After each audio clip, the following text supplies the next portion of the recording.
Hey y'all, Dave Mopper here. Welcome in. This pod is a compilation of lessons in fatherhood and leadership.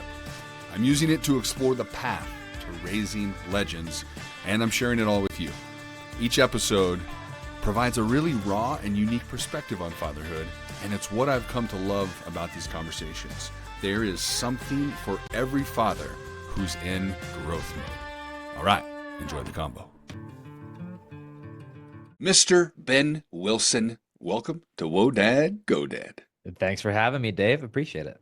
Heck yeah, heck yeah. You and I are both, well, maybe this is some clarity.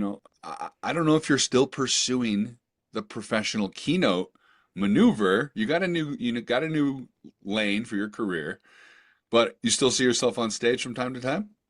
That's where I see the end of this whole thing going, is the ability to be on stage to pass along useful information from being down in the trenches. So I have just transitioned into real estate. It's a new challenge that I'm excited about. It's a bigger challenge because everyone's got some sort of need around real estate. You're constantly in it, whether you live in it or go to a shop or you go to on vacation. At some point, you need a roof over your head. And so it impacts everyone. Because of it, it also draws a lot of attention to it. It brings out some bad apples, but at the same time, it's an exciting part to be in just because it's the ability to work with just about anyone and what can separate you from anyone else. I mean, there's 24,000 realtors in Colorado, so it's not like there's a shortage of it by any means. Everyone knows like 10, 15 realtors.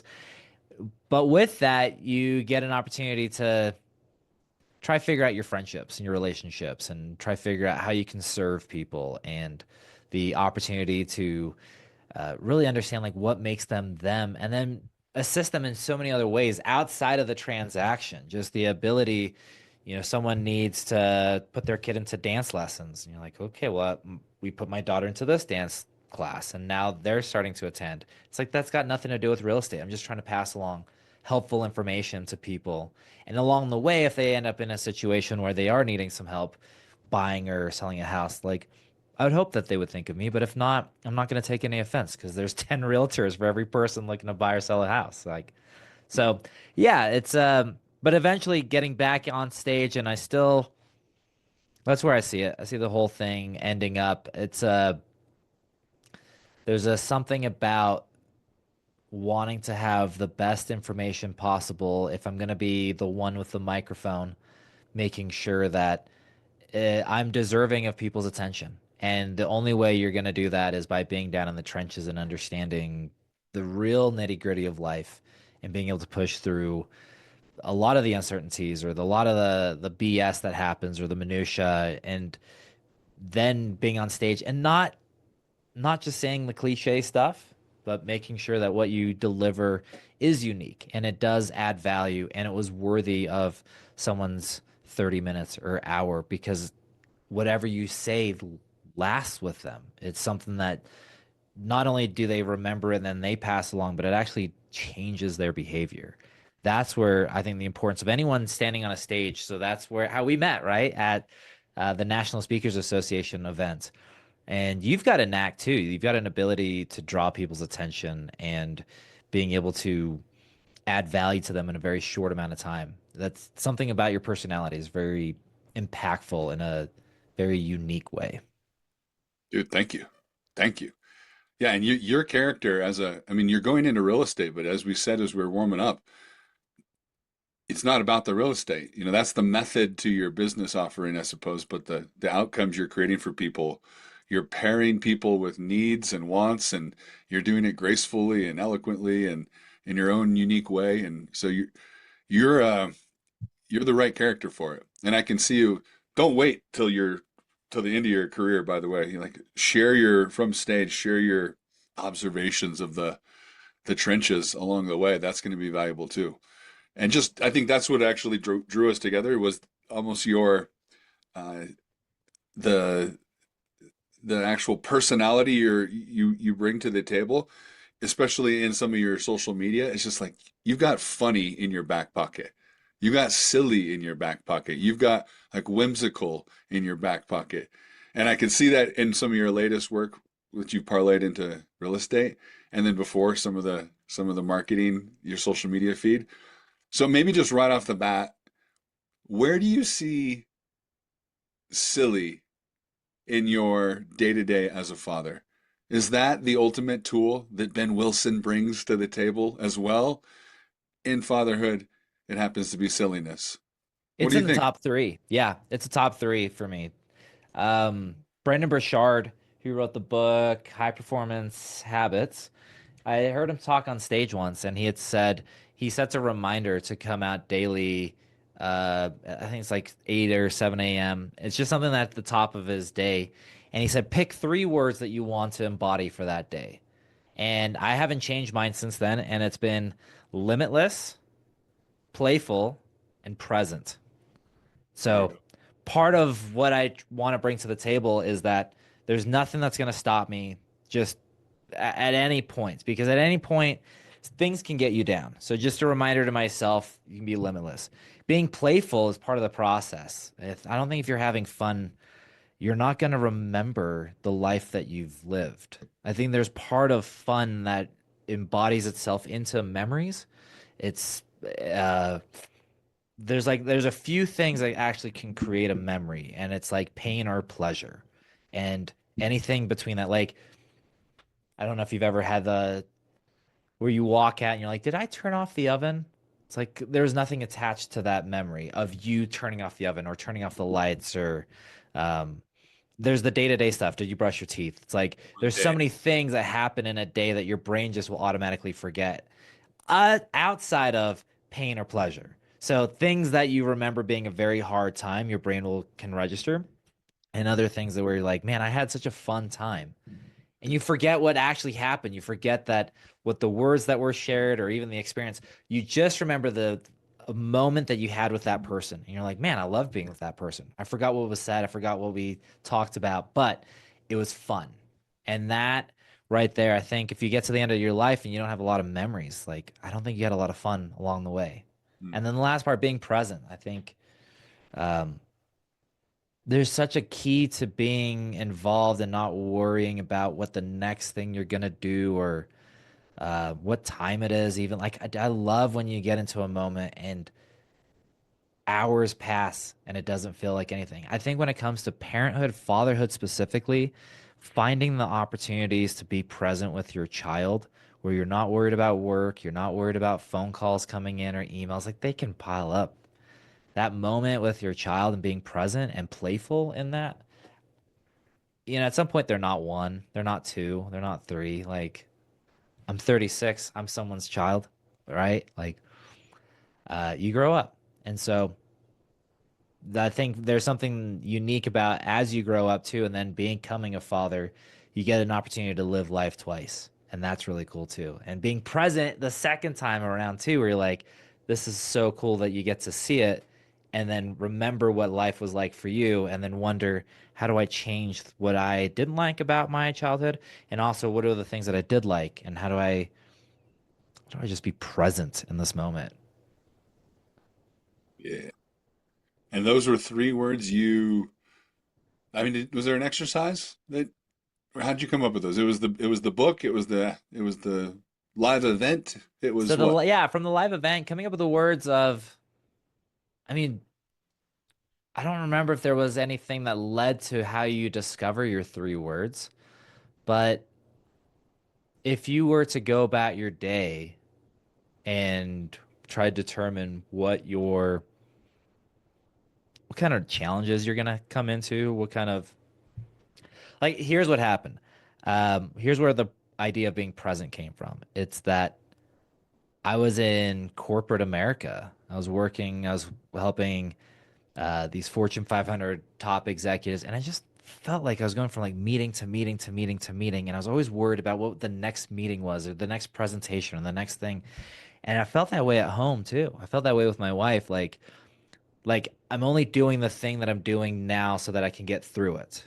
And a lot of my life I started to feel like I'm just trying to get through it and I'm not sitting in the moment. even in the hard moments. Like, and instead of trying to get through to the other side of a hard moment, ask new questions. You know, in this career change, that's one of the things I did was I went back through and started looking at what skills do I have and what skills do I want to have. And then using ChatGPT to help figure out all the skills that exist inside of marketing or sales or communications, things that I've already geared towards. And then also giving my, like, sitting, going around this co-working space. I would print off that paper and give myself a rating, and I'd sit on that.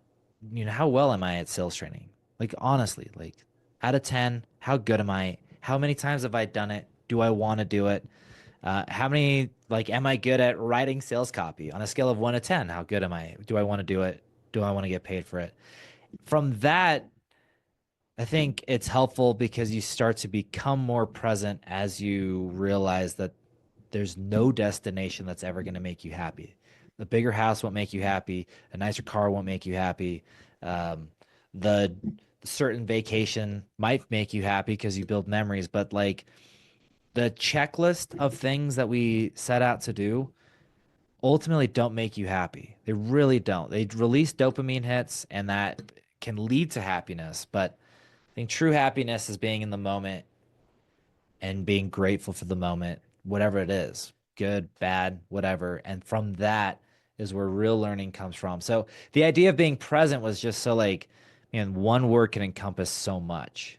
The idea of being playful was, I mean, it's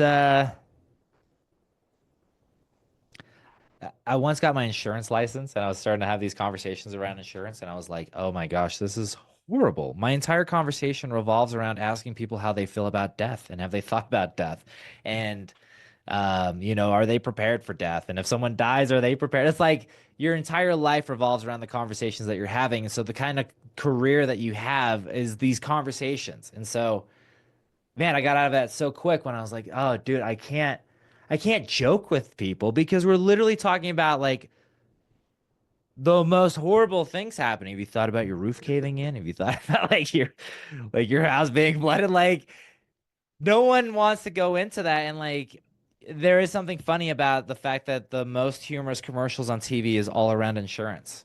Allstate, Geico, State Farm. It's because they recognize the power of humor involved in like horrible things happening, and so they try to make it playful. But when you're actually like selling insurance, you kind of got to talk about horrible things happening. So playful was a big part, and then yeah, limitless. Just realizing there's so much more to what you're capable of. And you picked these before you had at least a kiddo, if not maybe even a wife and a family brewing. True. Yeah, this has been So around. maybe translate for me. I kind of can extrapolate that Ben Willson, is this 5 years ago or 10 years ago when you picked these three words? Yeah, this must have been like 7 or 8 years ago.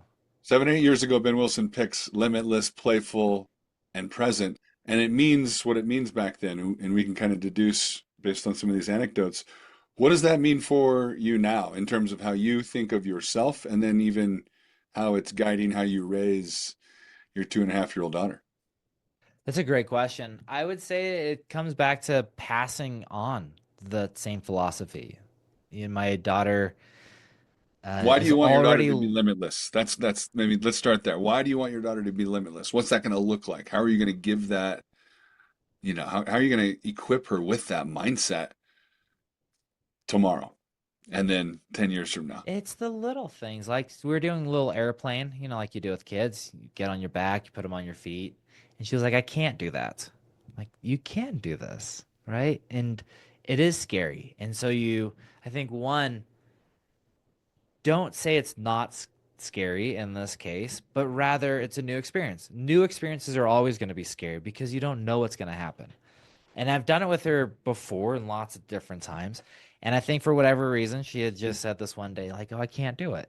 And so this was an opportunity to teach and also then help overcome a fear. And I it's like anything in life. It's a brick by brick and every day you lay a brick down as best as you can only for you to look back later and realize that you've eventually built a wall, but you're not building a wall in one day. I myself, there are moments I feel limitless, but if I don't have a reminder that I have had those moments in the past, I think you forget.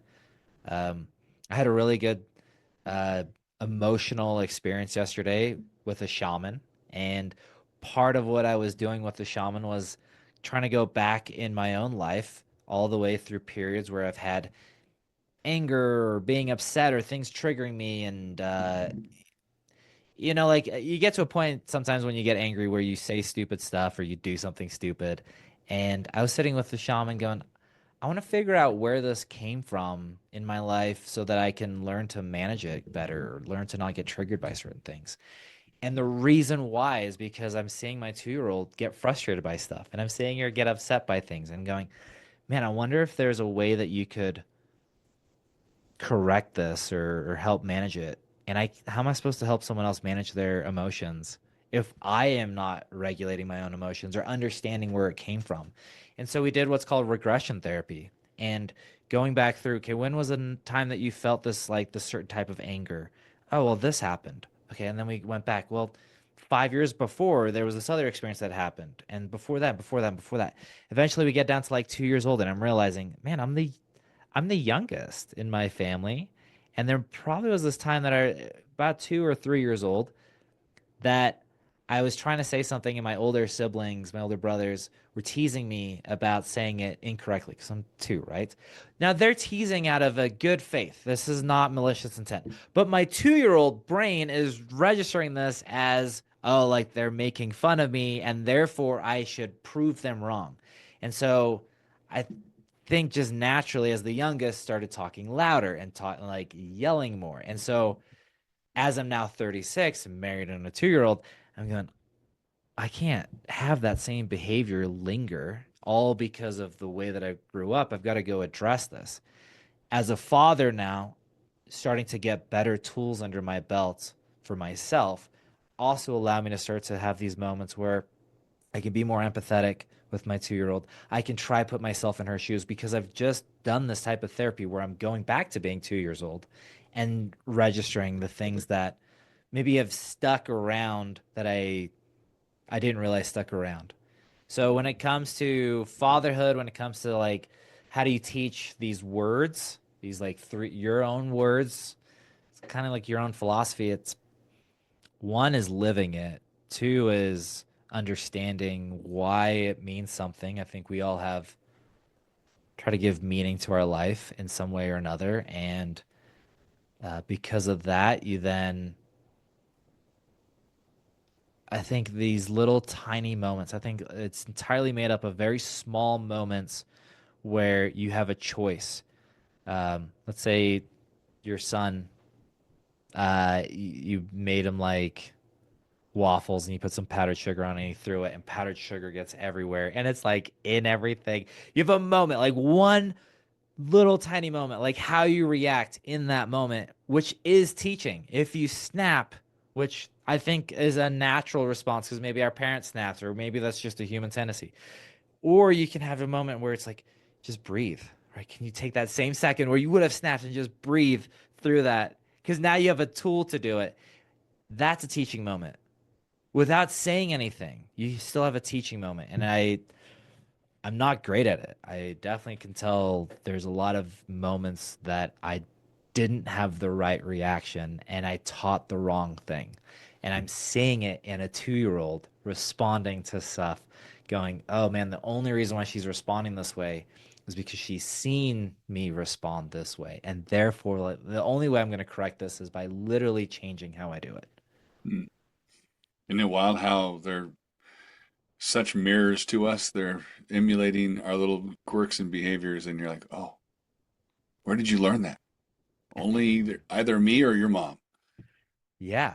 And I Interesting. can't change the mom. I mean, yeah, I mean, there's a lot of technicalities. You probably could change a mom, right? You could go marry someone else, but that's a big risk. Um, and people do it all the time, and sometimes it absolutely turns out in the benefit of the children. They get a stepmom and they get a stepfather, and it's for the betterment of the child. And I think in other times, um, the best way is you can control yourself. You can change yourself. And And then there's genetics. That's the other fun part is realizing there's some things that are just so genetically baked in there that you're actually trying to fight biology. And I, I mean, we're 2025. There's a lot of people trying to fight their biology these days, right? They're trying to do things that make them not them and try to change it to another way. I think in other cases, it's um, the way I describe it to the shaman is it feels like you're holding a kettlebell. Um, and you can kind of let it go. You can drop it at times, but if you pick it up and you use it correctly, it can strengthen you. But in other cases, whatever you've got, right, whether it's an anger or an addiction, it's like um, learning how to utilize that behavior or what is drawing you in. Because if you don't learn how to utilize it, you get hurt and you can hurt others. But if you utilize it in a way, it can strengthen you. Mm, And sometimes you can just let it go too. And but then you get weak if you completely let it go. Like, and so mm, he called it a double bind, and it's been on my mind all day of realizing that there's a lot of parts in our life that are these double binds. The things that a fire can burn down your house, it can also warm you. A hammer can build a mm. house, it can also kill someone. Like, So then, Ben, with that in mind, think exploring Limitless just a bit further. Imagine, I mean, right now, your sweet, darling little 2.5-year-old daughter has no idea what you're talking about when you say, "I want you to be limitless." But when she's 10 or 15 and she now can kind of process the grand thing that is life and has made sense of herself a bit and understands hard work and all these different things. I mean, how are you equipping her to be limitless at that age? What's the conversation sound like? Why is that a worthy virtue to to embody? What's that conversation sound like? well, at 10, it's going to be different than 15 and be different Yeah, than 20, you pick a year, you 21, tell me. right? So at 2, I think it just starts with exposure. I think exposure is important for any person to learn. Um, Falling down is important. I think as a parent, it's really hard to watch your child fail. At the same time, it's like entirely rewarding because you're like, man, this is building good, like grit. This is Yes. building the ability to get back up and try it again. And then let her know I love her no matter what. I I whisper in her ear and I go, here, I got a secret for you. I got a secret. And so she comes in, she sticks her ear next to me, and I go, I love you no matter what. And that's our secret. Cool. So I'm trying to instill very early on, man, you can fuck up royally, and I'm gonna love you, no matter what. Like truly unconditional. If I can just start with that, maybe I can teach her to be limitless. Maybe I can teach her to, okay, I can go try anything, and my dad's gonna love me. He's gonna be there for me.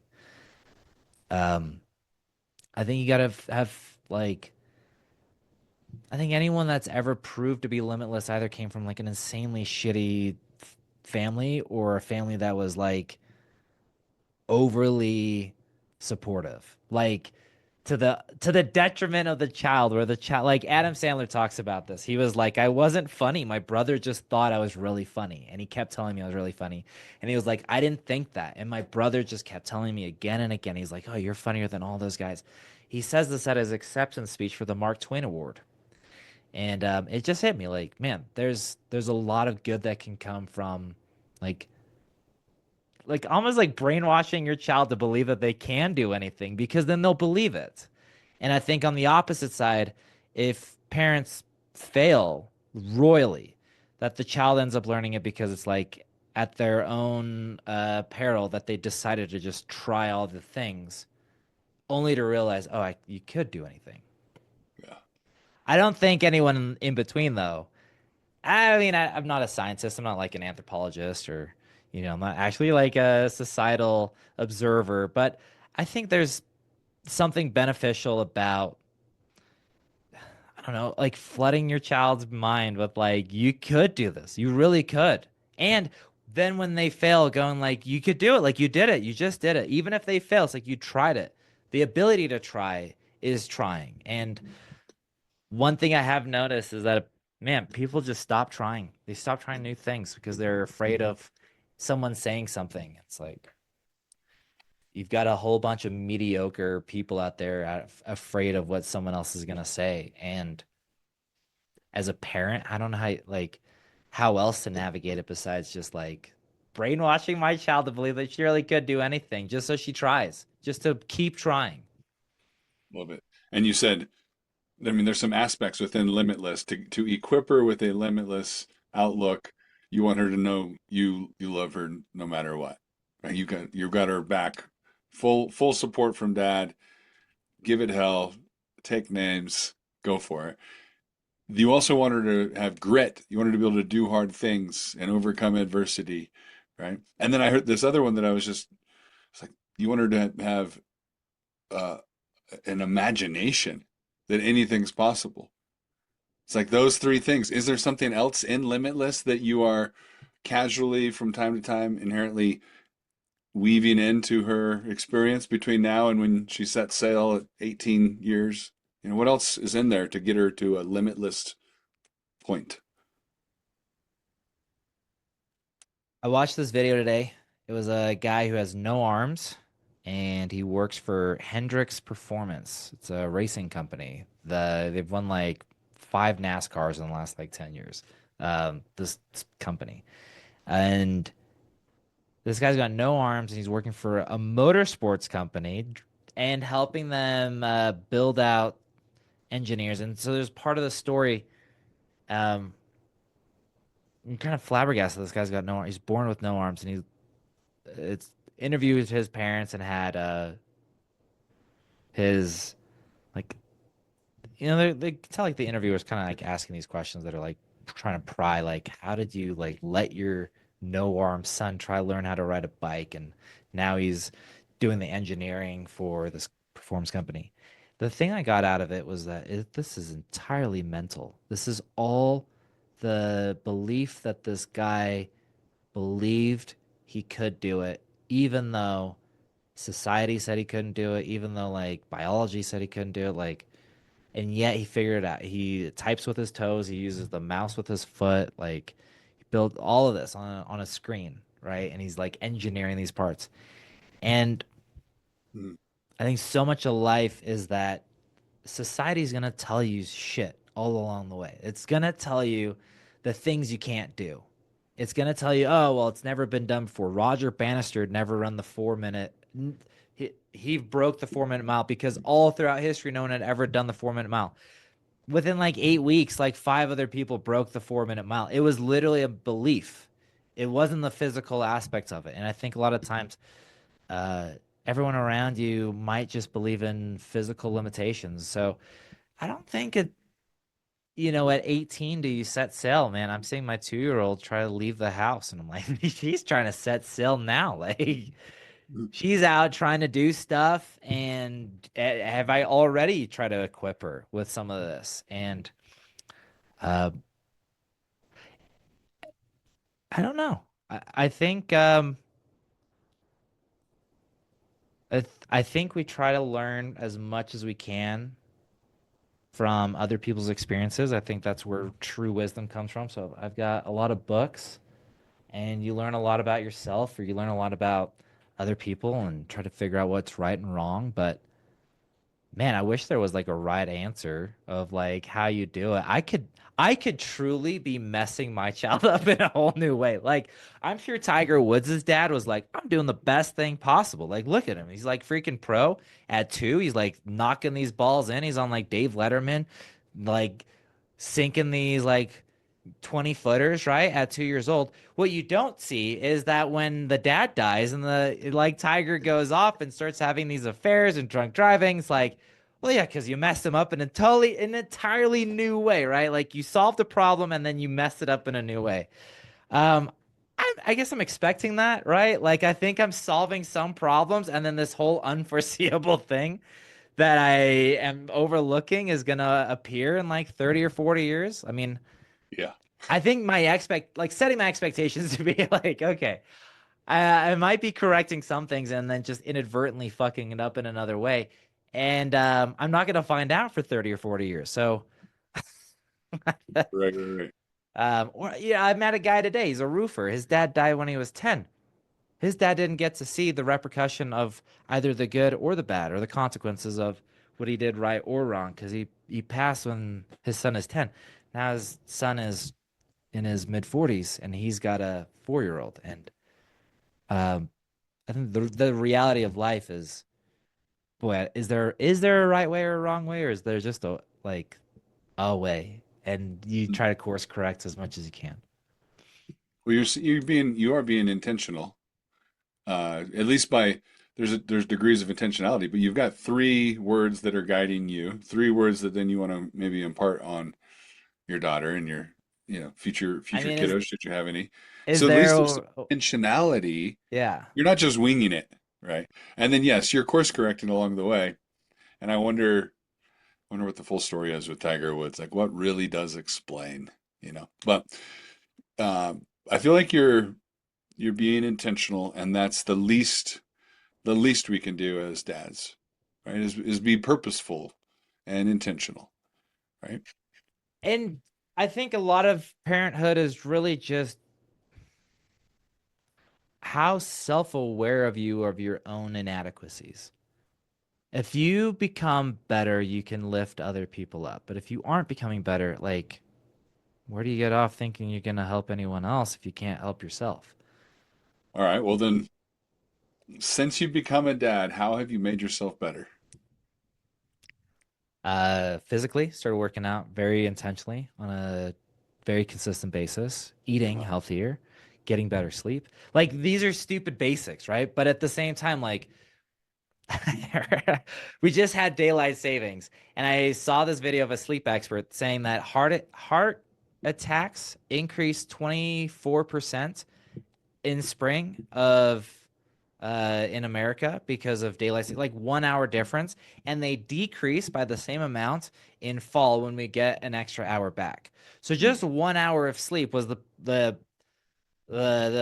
punchline of this guy's video was that 1 hour of sleep can make an entirely different, like, huge difference in your life.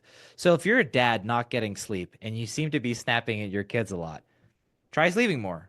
Like, if you're a dad and you seem to be like irritable about stuff, how's your eating? Are you eating healthy? Like, are you fueling your body with good food, or are you putting junk food in it? Because if you might be lashing out or snapping at your spouse, like, that might have something to do with it.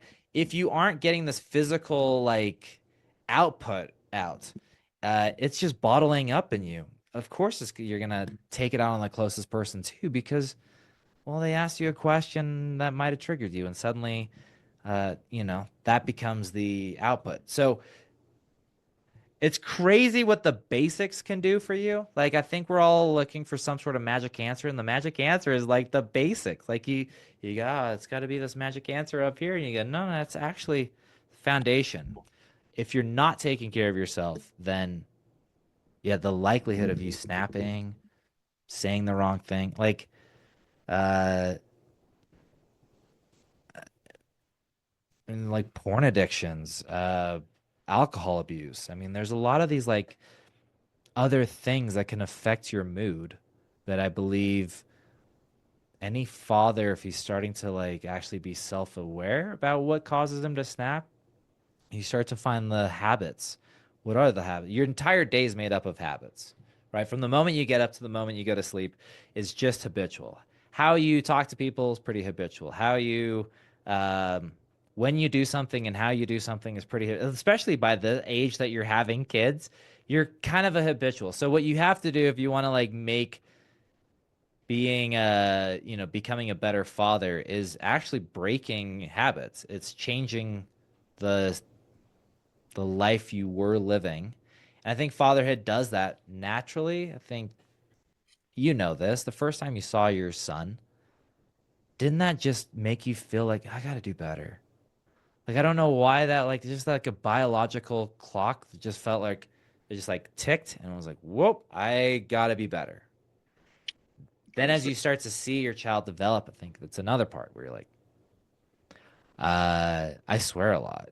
And my daughter's picked up on a word already. And I'm like, I gotta do, I have to be better. And so she was saying some of the words, and I was like, I can't tell her to not say the word because she clearly sees me saying the word. So let me teach her that these are called inside words. So we can say them inside the closet. This, you want to come say all these words? We can go. We're gonna go to the closet, and you say all of them. We can say them all in here, and then when we leave the closet, now we don't get to say those words any longer. I Right. can't tell her not to do it. Maybe I can just at least try say, hey, like there's certain times where these words you can say them and they're going to be beneficial and they're going to be useful. And other times they're going to be to your detriment. But I can't not teach her them because she already now knows them. Ben, what do you think? You said something earlier that had me wondering how healthy and vibrant the population of American fathers is. And this is the an underlying premise of season 2 of the podcast, which is strong, vibrant dads can save the world. You might put it that way, right? And that if we were to really embrace and honor fatherhood and fathers were to fully step up and into that role, that like the rest of everything gets addressed. All the other madness in the world gets solved if we fully step into our roles as dads. So that's like my thesis or premise. And then, you know, somewhere in America is the reality. It's like a fully present, strong, healthy, vibrant, patient dad. Like that's strong, healthy, vibrant dad. That's the extreme perfect. Imagine we can pursue that. But the reality is the role of father in America, especially in various cultures too, is it's different. But it's kind of it's been broken down a bit, or it's been slighted, or it's been demoralized, or whatever you'd say. So what, just personally off the cuff versus some sort of you know statistic or survey or whatever. We don't have the data per se, but what's your sense of how healthy the average father is in America? Are they a perfect 10? Where's the average? Where are we as a society? I think it all comes down to who you hang out with. Uh, Sure, there's individually, go there's a macro lot for of me. good. I mean, of the people that I spend time with, I'd say they're doing really well as fathers, regardless of how their relationship is with their spouse. I think sometimes fatherhood and marriage get mixed.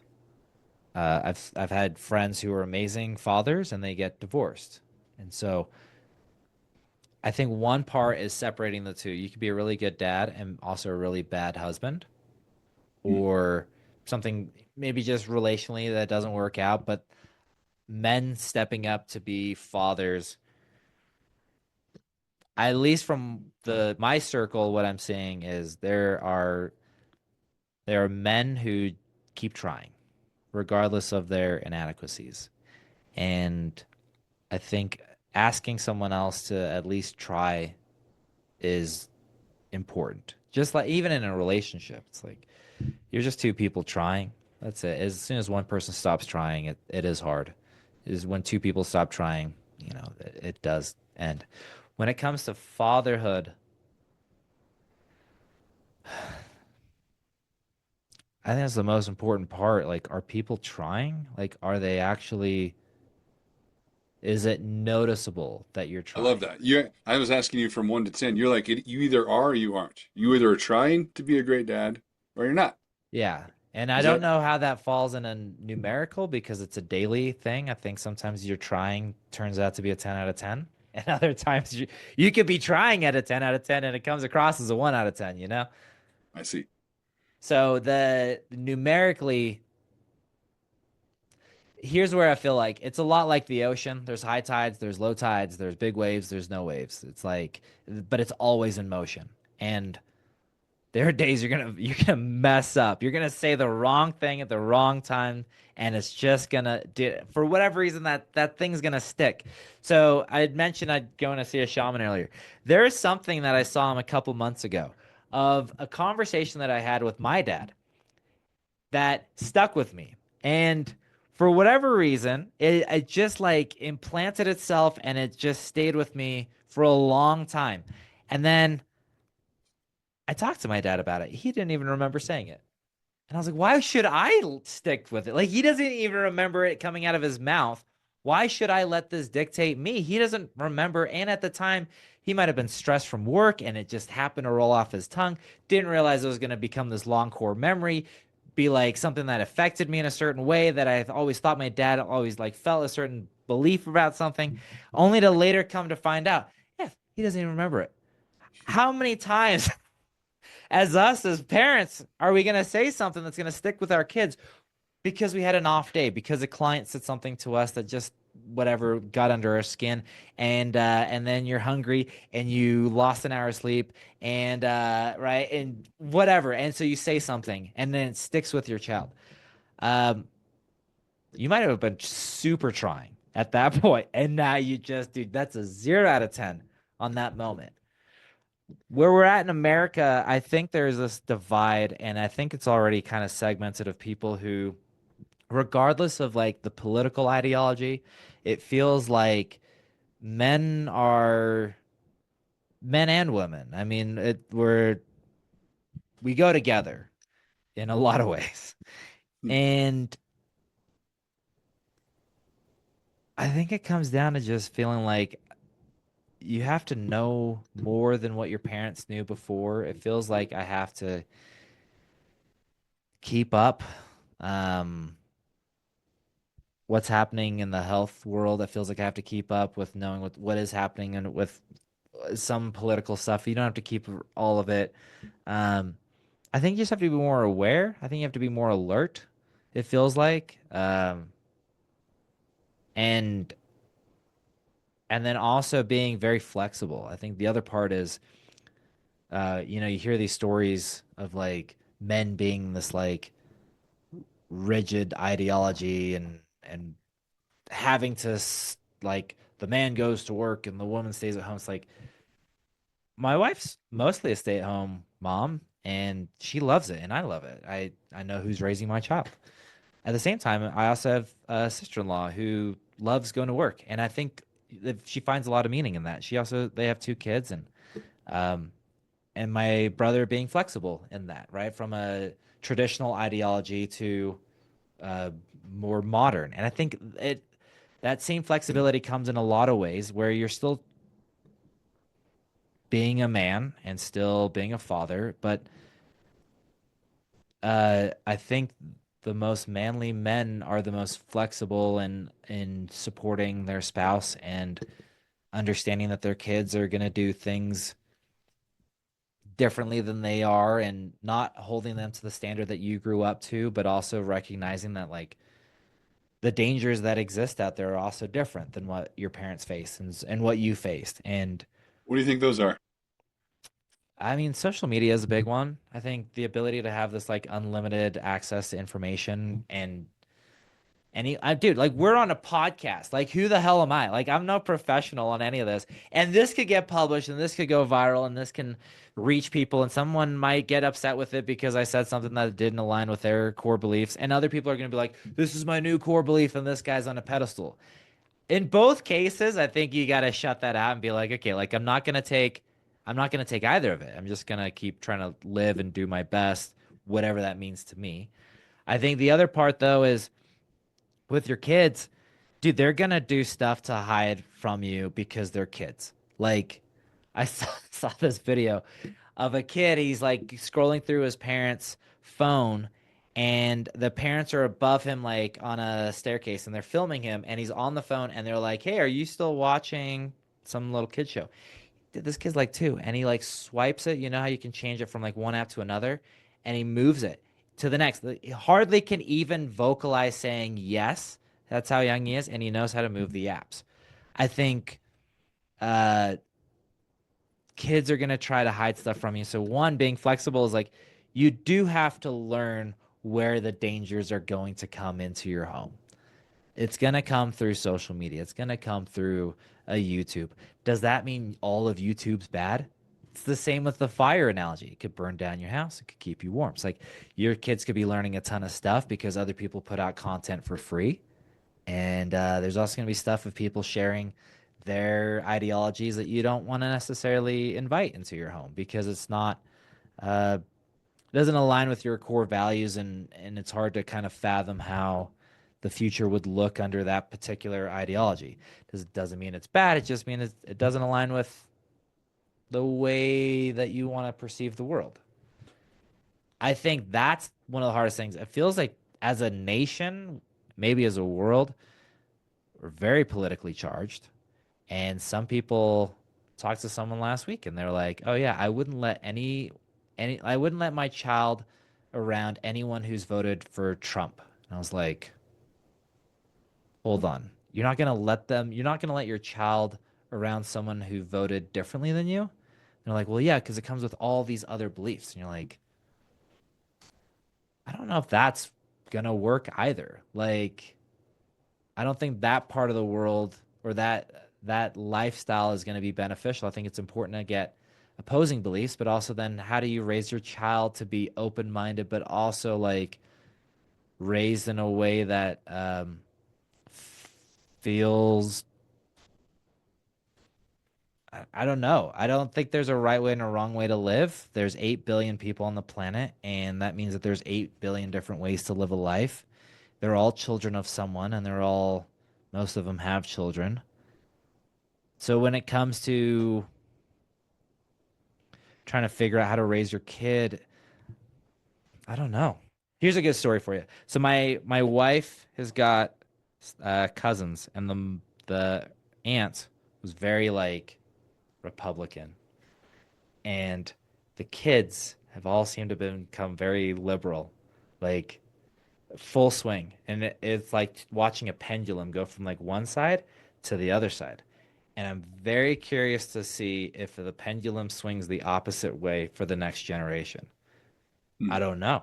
I don't I think it's impossible to figure out like, okay, if you raise your kids a certain way, either they don't like it because it was shoved down their throat so much that they just are opposed to it, or they do adopt it and then they swing even further into the pendulum and become more extremist in that ideology. I think both don't work out so well, and I don't know. I don't know if there's a right answer to raising a kid or not on when it comes to like the values that you share outside of the values that you live. I think your kids will pay attention way more to what you did than whatever you ever said, you know? Well, it's realistic that everyone around the world is raising their kids in line with their own individual values. Like, why wouldn't you? Why You're not wouldn't going to you? go, you would, you know. It's a But mini you, dude. Like, for sure, and yet within some of those values, perhaps is like here is a like an asterisk or a caveat that says these are my values. I believe they're good ones, useful ones, and yet you get to go synthesize the world around you and make sense of it and maybe throw a few values out the door and add a few others in, right? But hopefully I've set you up with a fundamental foundation of values. But what I think, we were talking about dangers that our parents didn't weren't susceptible to that maybe our kids now are. It's like social media, it's not the danger is relinquishing agency as individual human beings to the masses. And that was still a danger back in the day where if you didn't think for yourself and you're in the town square and someone's on their soapbox ranting about something fringy or whatever, suddenly now you're gonna new church, you yeah, now know? you're going to a new church and but so the same thing still exists, the same dynamic still exists, but the we're subject to a different arena where we can still get swayed by it. So it's like teaching our kids agency early on to think for themselves and that it's okay to question everything. In fact, it's maybe their duty to question everything except for their parents somehow.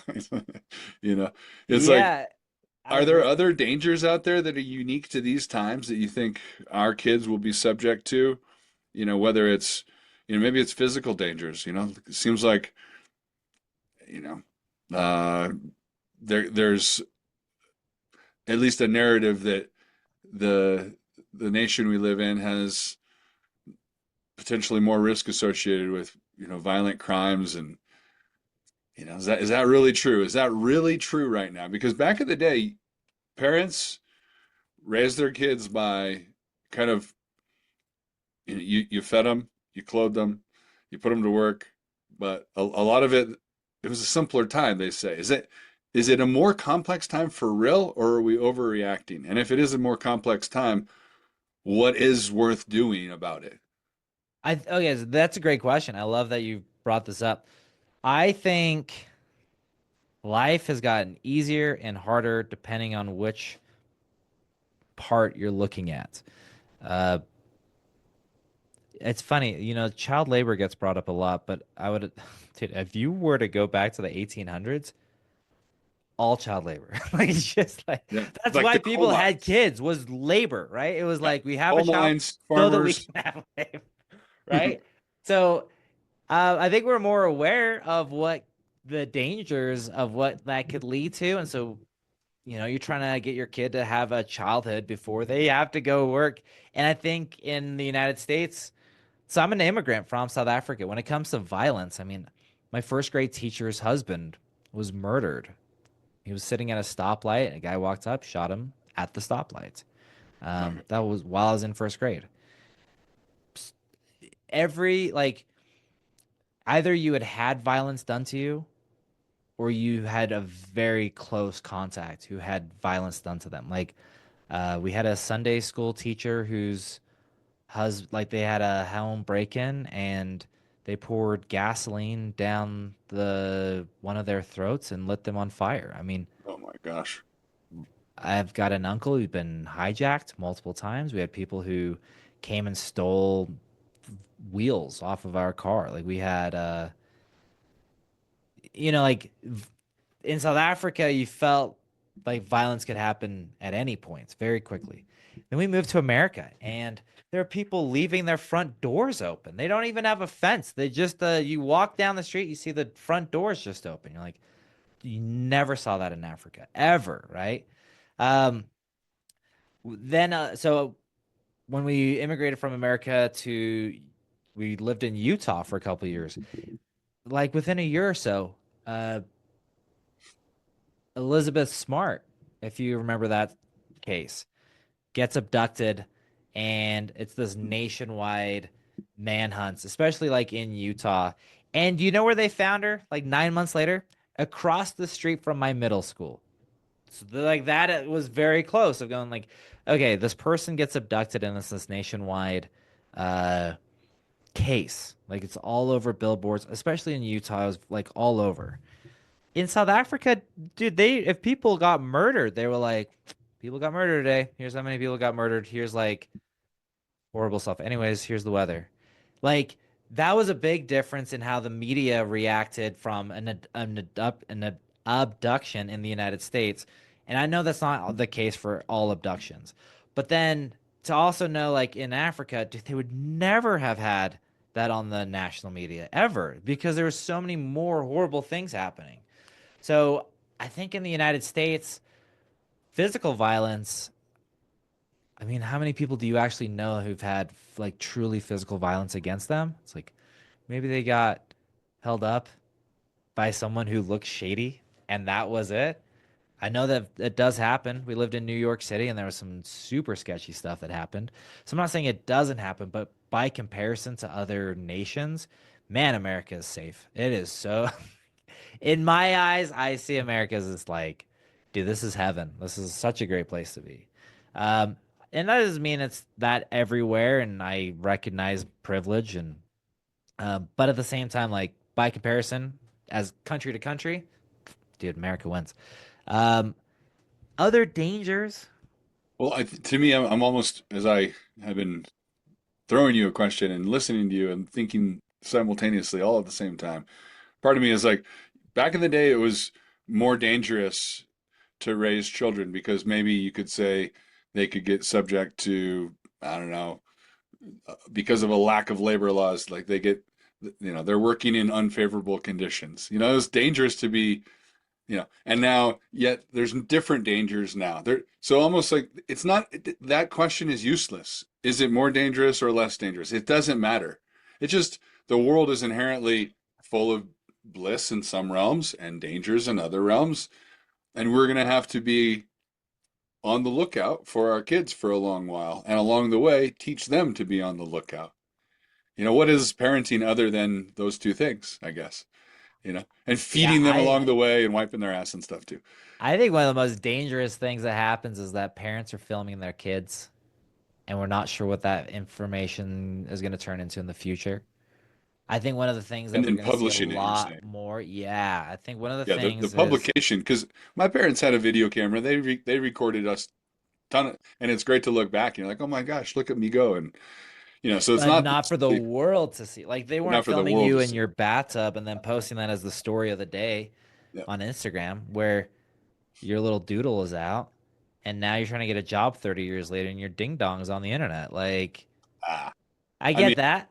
But at the same time, how many child predators exist out there that are just right around the neighbor, right? And you could follow anyone. If you don't have like very strict, on your Instagram or your Facebook of like who can follow you, who can't, and you're doing this background research, it's either open or it's not open. And in the fact that it's open, it's like you can search on ChatGPT right now. You can say, hey, find everything about so and so in such and such city and any sort of publication that they've ever posted ever. Like, dude, and then like right now with AI in 2025, it can pull that up.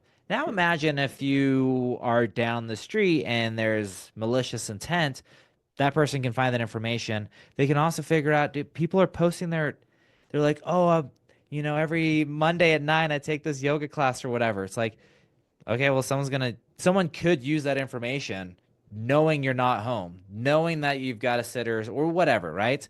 Because people have this fear, like this obligation they feel like that they have to keep up and share with everything with the world. I think one of the things as a danger is that parents are doing is that they are over publicizing their life and we're really not sure how that information is going to be used in the future. And I could be a tinfoil hat wearing man right now in this case, but we're very conscious about we don't post pictures of our child online and I stopped posting like my schedule and I stopped posting like what I was doing and yeah, quite honestly, I feel happier doing it too. Like I don't feel like I have to care at all what other I'm at the sometimes I post, but it's not as often as it used to and so anyways, we brought up that doing a secondary Instagram and the entire purpose of that was I want to share one part of me and I want to be fun and I'll make real estate as fun as possible. Past that, you don't have to know about me. You don't have to know my father or any of this. Like either you think this is funny and therefore we work together and then we can learn all about each other off screen. Past that, I think that's one danger that we're going to see. There's a lady named Lori, not Lori Vallow. It's the vlogger. It's this like mommy vlogger. Lori Vallow is another one. She murdered her children. If you ever see that Netflix documentary, that's a crazy one. Coming back to this though, there's a lady that was abusing her kids, and she was like vlogging. Her whole thing was like this child, like a mommy vlogger, and we ended up knowing this family and um, she's now arrested. And I think that's going to happen a lot more. I think you're going to see behind the scenes of these family vlog channels. And man, I think there's going to be some stuff that comes out in like 10, 20 years. And you're going to see the documentaries. You're going to see how like messed up these kids are from growing up in front of a camera and having to smile and having to. I think that's something we're going to see in like a little bit here. So that's perhaps the caution that's worthy of our parental minds right now and hearts is just a little bit of caution, thinking about how accessible all this information is, how it can be manipulated, maybe used against us. There's some vulnerabilities there. Let's be stewards of the information and not necessarily naive with it. And better safe than sorry. So playing it safe and simple. I mean, I like that you have reduced your digital footprint down to just one little niche. So you're using it as a lever in one area and not across the whole spectrum. Yeah, try to at least be conscious of it. I think Indeed. there's just and we have no clue where AI is actually going to go. We have like an inkling because we use it now, but uh, I think the new flex in the future will be privacy Mm, because everything else is going to be public. And whether you like it or not, it's going to be public. So what you allow for it to be public is going to come down to you. And can you resist the urge to be famous for all reasons, right? Can you resist the dopamine hits of getting likes on something just because you want it to get like that's where I feel like there, man, it is true. It's addicting. It's addicting when you get like a post and it goes viral um and then some people feel like this need, and I get it too. Like you're in this moment with your family, and you're like, oh, I should post about this because I'm having such a good time. mm, And you feel like sometimes maybe you take the picture, and if it doesn't get posted, then it doesn't count, or you're not letting people in on your life. I think, man, it's something that I'm conscious of, and I'm not sure the right answer or wrong answer to that, but it is something that I'm conscious of. Like, I want to share this moment. But am I sharing it out of my need to share it, or am I sharing like what is my intent behind sharing this? And I don't know that there's a bad answer. I think it's just something, just a thought. well, and to keep our kiddos insulated from the human condition of wanting to be liked and significant and special, and that likes, digital likes and views somehow translate into worthiness, is this world that they're entering into and then subject to, and we have to help them navigate that and help them realize that there's more to it than the likes and the views and all that. And that's perhaps a modern day danger, is the need to be worthy through these digital signals, that you and I didn't grow up with necessarily, maybe a little bit in our young adult lives, but not in our kiddo lives.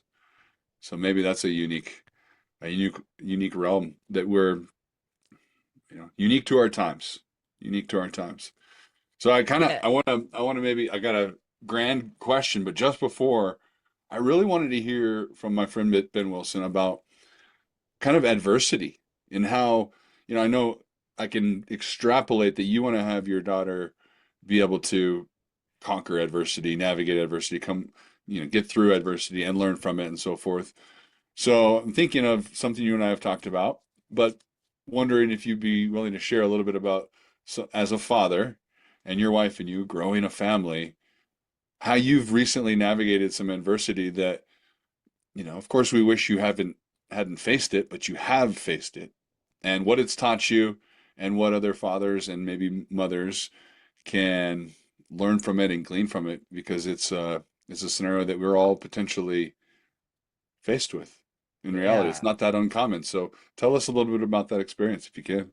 absolutely. So my wife and I were have been uh here's where it can be kind of crude for just a second here. If you say you're trying for a baby, we all know what's happening, right? There's Good times are had. you're dropping loads, and that's the crudeness of it. From Yes. that comes a beautiful child, and you get to remember what that moment was like, having that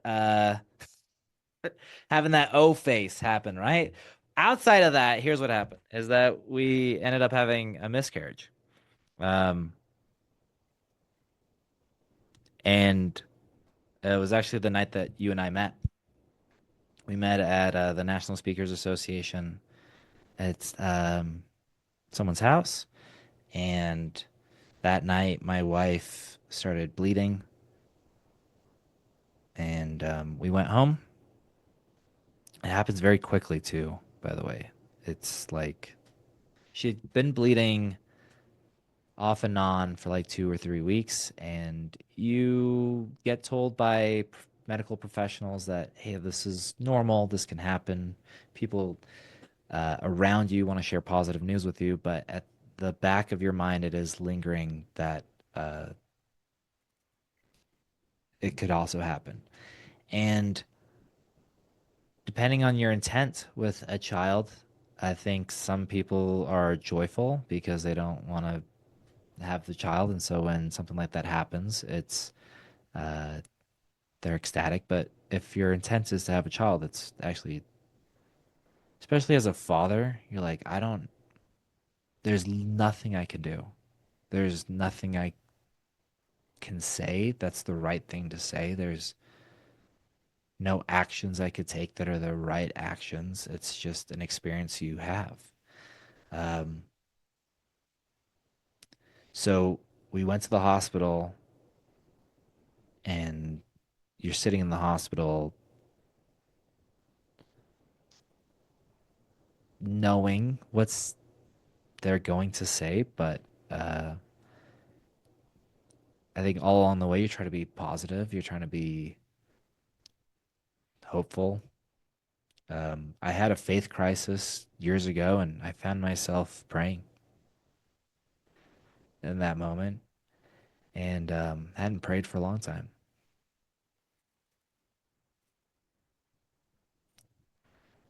I think what ends up happening is that um, as as men, we're problem solvers. Like we want to help. We want to fix things that aren't working, and that is a moment you cannot fix, you cannot help, and you have to switch gears, like fully switch gears to how do I support my wife through this because she's the one who's physically miscarried, and trying to be very understanding. Um, I think women carry this guilt when it happens, like they could have done something different. They could have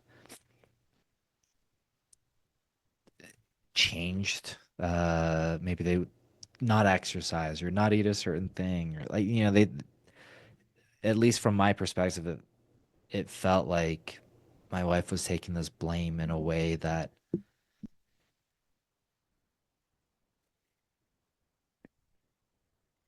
it it's hard to support because you're like, you didn't do anything wrong. You didn't do anything that could have changed that. And yet that's what she's feeling. And on what you're feeling is like an emotional emptiness. You feel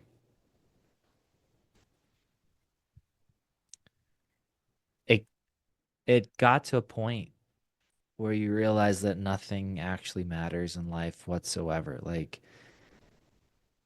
and yet there are magnitudes to it. So we had that miscarriage. We got through it. We tried again. Right. The trying, right? That's so, anytime someone's like, oh, we're trying for a kid, I'm like, yeah, what position? Like, We know. like, We know what happens. and then we found out we were pregnant again. And one day I got a call. It was from my wife, and she said, hey, they're telling me that I've got an ectopic pregnancy. Mm. Basically happening again, but this time life threatening for the mother. So rushed down to the hospital. They perform surgery. The second time is less emotionally draining because you're all, I mean, less emotionally draining than like losing a child because you're like, I could also have lost my wife. If she didn't catch this and didn't go to the hospital, like people die from ectopic pregnancies. Women die from ectopic pregnancies a lot more than you realize it actually happens. And you start researching, you're like, oh my gosh, like that really could have happened. And then it was a couple weeks later that you really actually feel the loss of the child again. I don't know how parents, and there are levels to this, right? Like a miscarriage, it's actually way more common. Like the statistics online say it's like 10%. Once you have a miscarriage or you've gone through it, you hear a lot of other people talk about it, and you realize like I don't know if this is 10%. Like I seems to be either the reticular activated system in your mind is just somehow attracting other people who've had the experience. Um,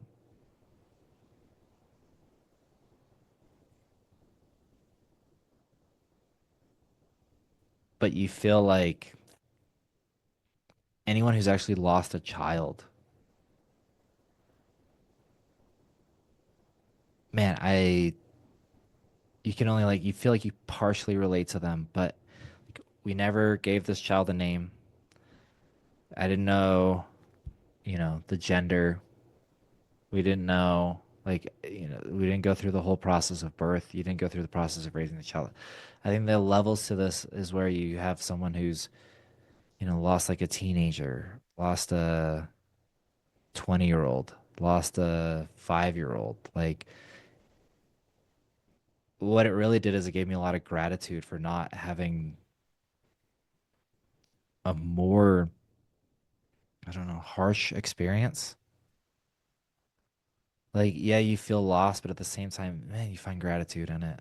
Of There are people who've gone through something so much more painful, and um, I think the best thing is, got this little rock. It's not the best thing, but those little rocks is gratitude. Just sits here on my desk. And I think in any moment you have loss, or you start to feel down on yourself, like, you start to find gratitude. And with that, yeah, I've got a friend who wrote a book called Anti-Time Management. Before that, he wrote a book called The Power of Starting Something Stupid. And it all came because he lost his son. He lost his son at 76 days from whooping cough. And he wrote about the experience and how life-changing it was for him to realize that, like, you're not going to live very long, and you're not going to be remembered for a lot of things. Um, but one thing is, like, your kids will remember you. And if one of them passes, man, there's a lot to it. So I think the moral of the whole thing was finding gratitude through the experience. The other was um, switching from trying to be a fixer to being a listener. And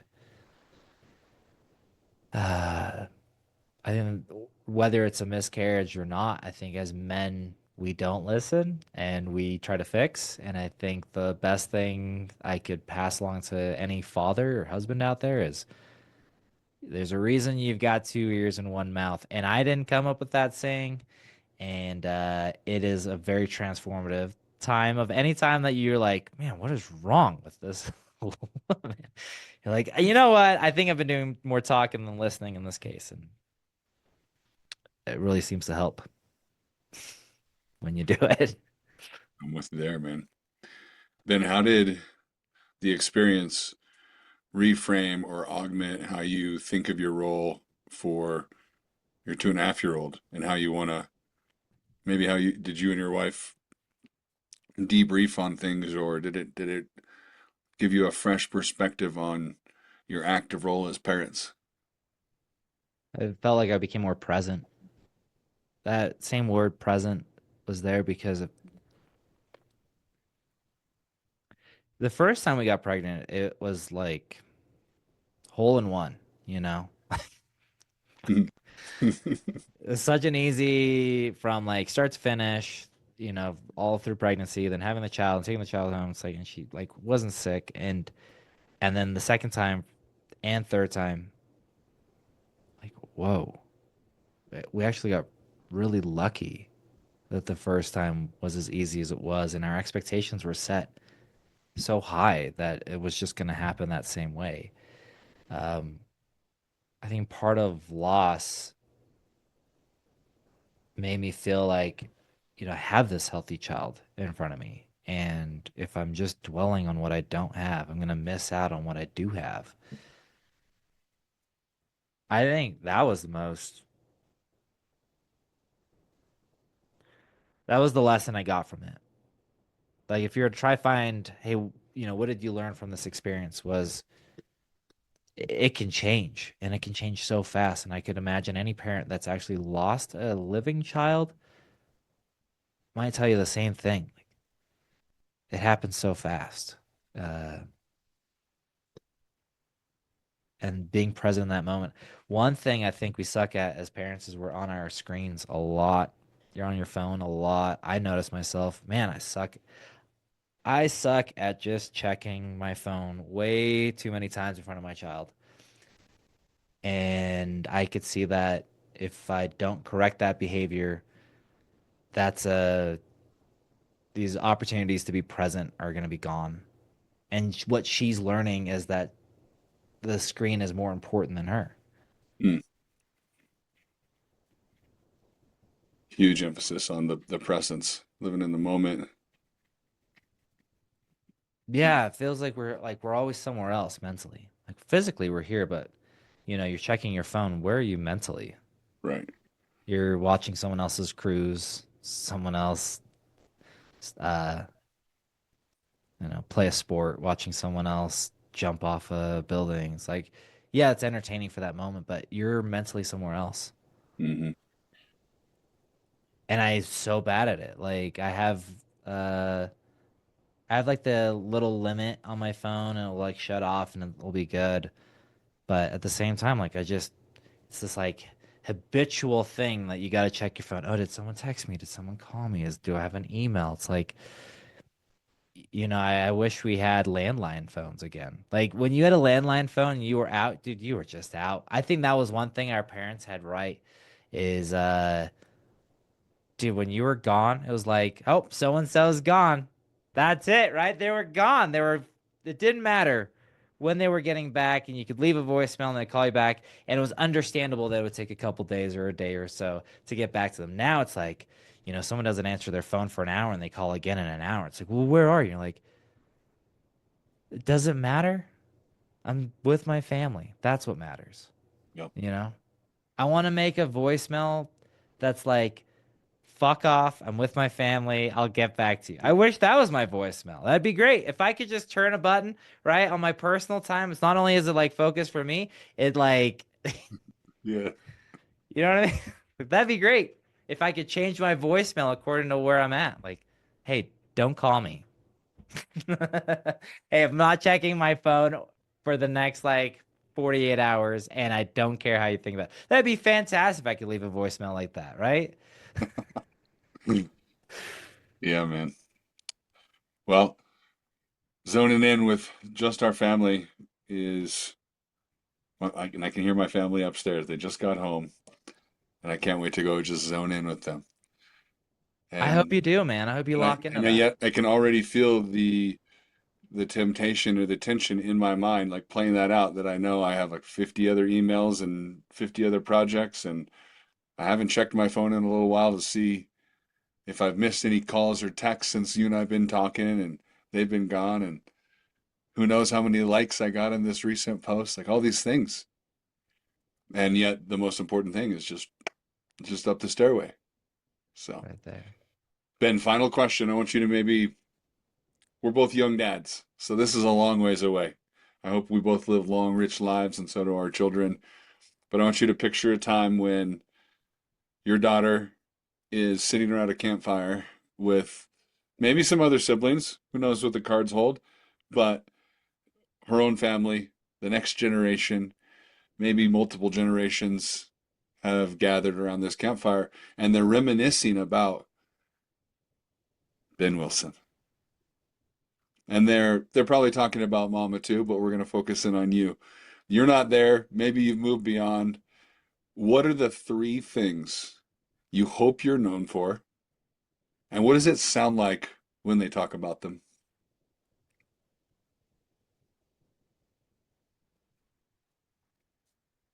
Man, you got me tearing up on this podcast with you, man. Hmm. Um,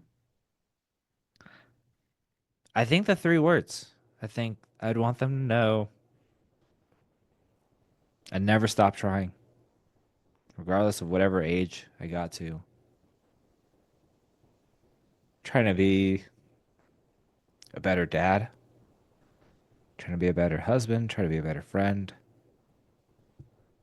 Like I'd want anyone that ever met them to be like, man, your dad didn't stop. He's just kept trying to work on himself, trying to be there, trying to be present. And he was playful. He was fun along the way. Um, I think I'd add in kindness too. I think that'd be uh, a last one as well. Like, I think I'd want my kids to know I was kind. Limitless, unstoppable. playful as all get out, so present, always there for us, and a kind motherfucker. There we go. You got it. Oh man. Well, I'm glad to know things like this are tugging on your heartstrings because that's why I'm doing this. Fatherhood tugs on my heartstrings. And I know there's a lot of us out there who want to be thoughtful and intentional and lean into the role. So, my man, Bro, you are like the embodiment of a man. Like, you got the look, you've got the intention behind it, um, you've got an aura. Like the moment we met, like you embody fatherhood. You really do. And although you're a young father, the when that clock hit, I can tell something must have changed in you. That all the things that made you you before became channeled into Father Dave Momper. Like not just a party guy, not just a guy looking to have fun, not just a guy looking to, raise the spirits of people around him, but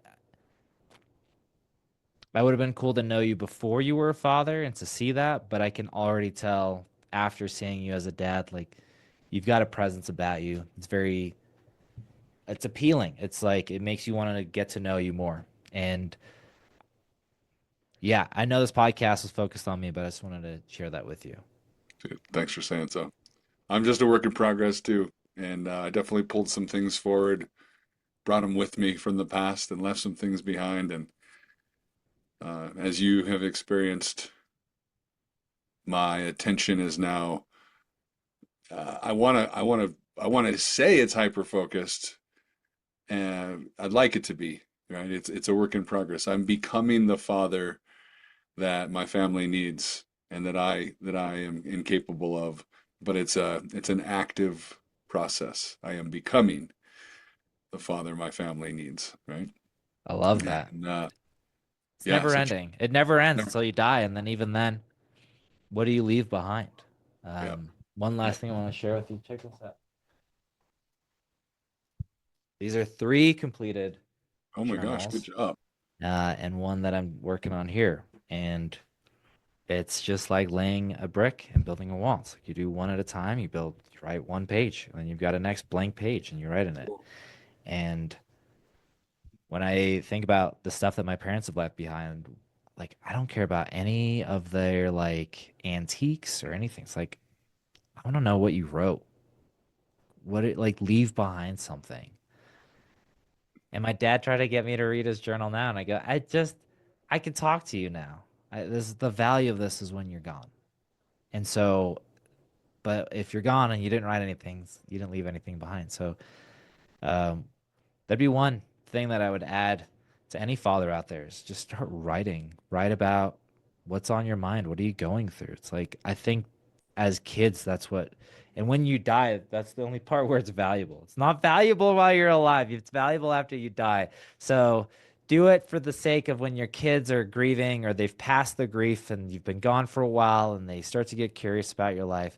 Have something there for them. This podcast is a great example of this. Like 50 years from now, 100 years from now, you die and your kids are wondering, who was our dad?